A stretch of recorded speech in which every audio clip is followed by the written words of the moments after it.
স্বপ্ন ছিল, চেষ্টাও কম করিনি, কিন্তু একটা জায়গায় এসে থেমে যেতে হলো। শুধুমাত্র একটা কাগজের অভাবে।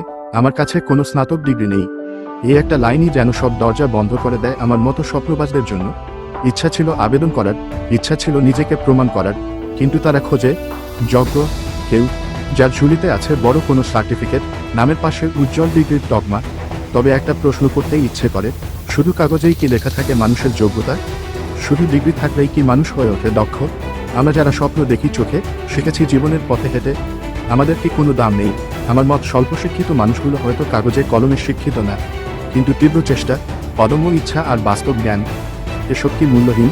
সবাই বলে পরিশ্রমের কোনো বিকল্প নেই, কিন্তু তবুও পরিশ্রম নয়, আগে চাওয়া হয় সার্টিফিকেট। আশা করি একদিন আসবে এমন একটা সময় যেখানে ডিগ্রির চেয়ে বেশি গুরুত্ব পাবে মানুষের সত্যিকার দক্ষতা, নিষ্ঠা আর আত্মবিশ্বাস।